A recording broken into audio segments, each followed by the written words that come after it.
Hello, welcome to the Film Addict Show. I am your host, the Film Addict. So, this is video number 2 of this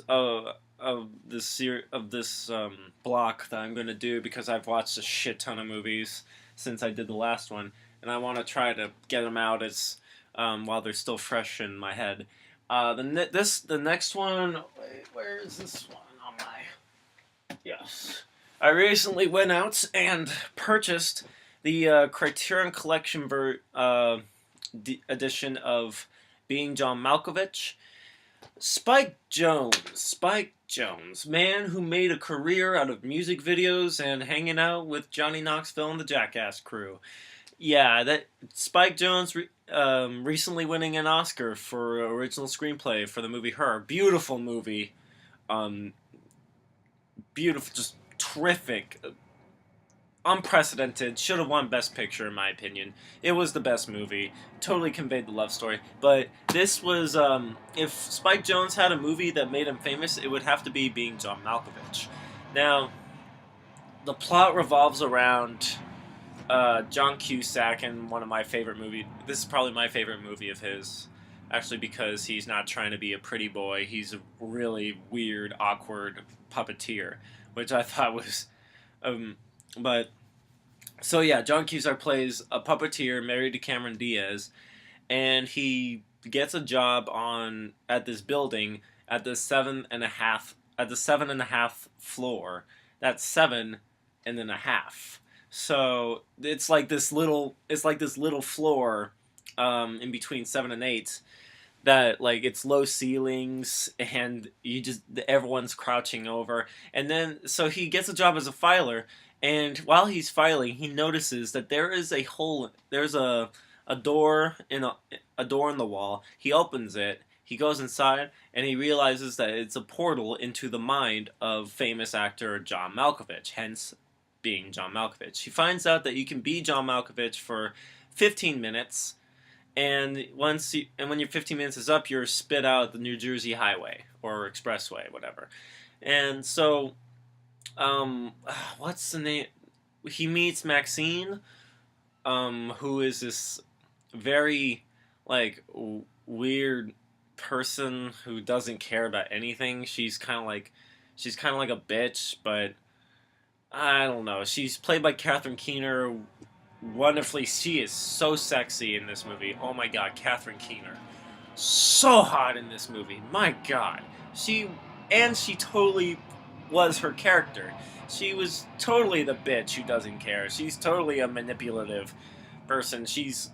When Cusack tells her about the portal, she decides, you know what, we can make a lot of money off this. So they start making a business out of selling John Malkovich's mind for 200 a pop.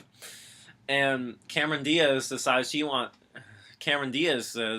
to be John Malkovich, so she goes inside and she gets a whole new perspective. Like she develops an Electra complex or something. Like she enjoys being a man. It's weird. And then but we find and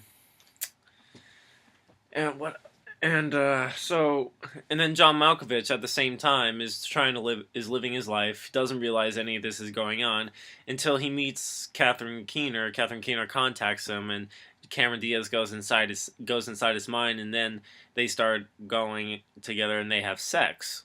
They have sex while Cameron Diaz is in the mind of John Malkovich, and she likes it. Electra complex.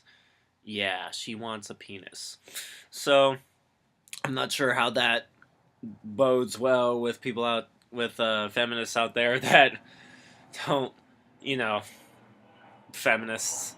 I don't know how they would like it if with the Cameron Diaz character wishing that she had like a dick, or she likes having a dick.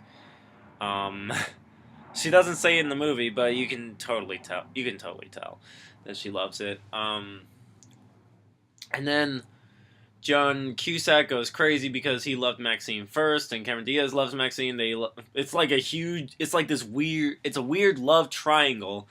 And then we find out that John Cusack's boss is actually over 100 years old. Yeah, over 100 years old.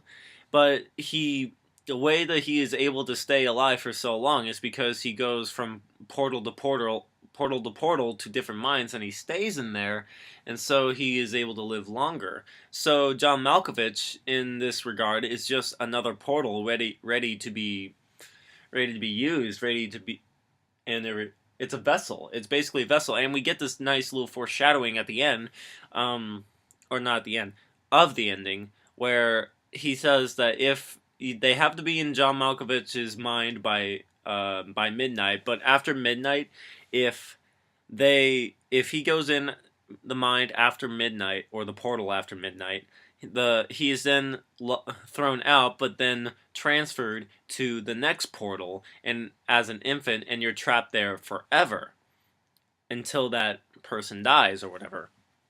And that's great foreshadowing. And so Malkovich catches wind of this after all this freaky shit starts happening to him, and then he decides to go inside his own head, and it's just this weird. The world is just full of John Malkoviches, and the only thing they say is Malkovich, Malkovich, Malkovich, and he gets thrown out onto near the expressway, and a great moment of improvisation by or it just happened, and they thought it was like the take was so good they decided to keep it in. It's the shot when John Malkovich is walking down along the expressway, and a guy in a truck says, "Hey Malkovich, heads up," and he throws a beer can at him, and Malkovich just yells "fuck." Now that extra, a couple of the extras, the story. Yeah, let me start over.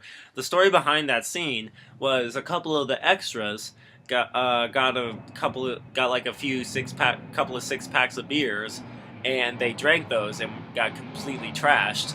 And so they were driving the truck, and while the camera was rolling, they drove on set and threw the beer can at Malkovich, and Malkovich, and that was a total off the cuff reaction by John Malkovich.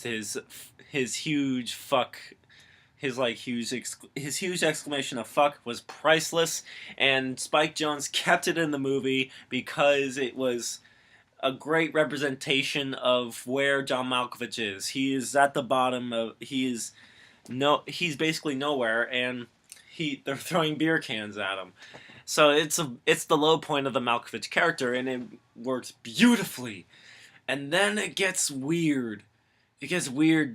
John Cusack goes back inside Malkovich, and he's able to stay in for longer, and he does his puppeteer dance, and then he decides to quit. And then, as Malkovich, he decides to quit acting and becomes a world famous puppeteer, and becomes uber famous. And then Maxine, pregnant with the child, months later, decides that she doesn't love John Cusack anymore. In fact, she always loved the Cameron Diaz character this entire time, and it's her baby when she was inside Malkovich. It's a very twisted movie, great subject matter, brilliant writing by who wrote this movie again? I can't remember. It was Charlie Kaufman. Yes, Charlie Kaufman wrote this movie. Spike Jonze directed it. It skyrocketed Spike Jonze as a forefront for one of the next great directors of our time. He hasn't really made many movies since. He's been doing music videos and has been still hanging out with Johnny Knoxville. But then he came out with Her, and then he became famous once again. Spike Jonze. Cinematography, excellent. What else can I say about this movie? Malcolm. It's a very weird movie. It really is, because the ending is so tragic. It's a tragic ending, because John Cusack comes outside Malkovich's head, and he says, "I will win." He wants to win Maxine back, so he decides to go back into Malkovich's head, and that is the night where, if you go in again after midnight on his 40th birthday, you'll be transferred to another portal, to another vessel, and be trapped there for the rest of your life. And that's what happens. He does that. He risked his entire life. He risked imprisonment for forever, basically, just so he could be near Maxine, because he loves her. And the vessel that he is transferred to is her child. Such a tragic and profound ending that cannot be mirrored by any other director. I don't think it would not work. The ending was just so being John Malkovich, excellent movie. I say watch this movie. I don't care. Get it on Criterion. Go get a regular DVD. Don't care. Watch this movie.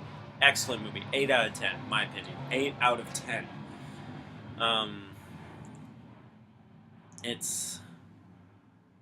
But it would be nice to get the Criterion Collection because it's got a cool design on it. It's got the eye. That's like an eyeball. It's supposed to be hit Malkovich, and you got John Malkovich crawling through the portal right in the pupil. I think that's a really cool design.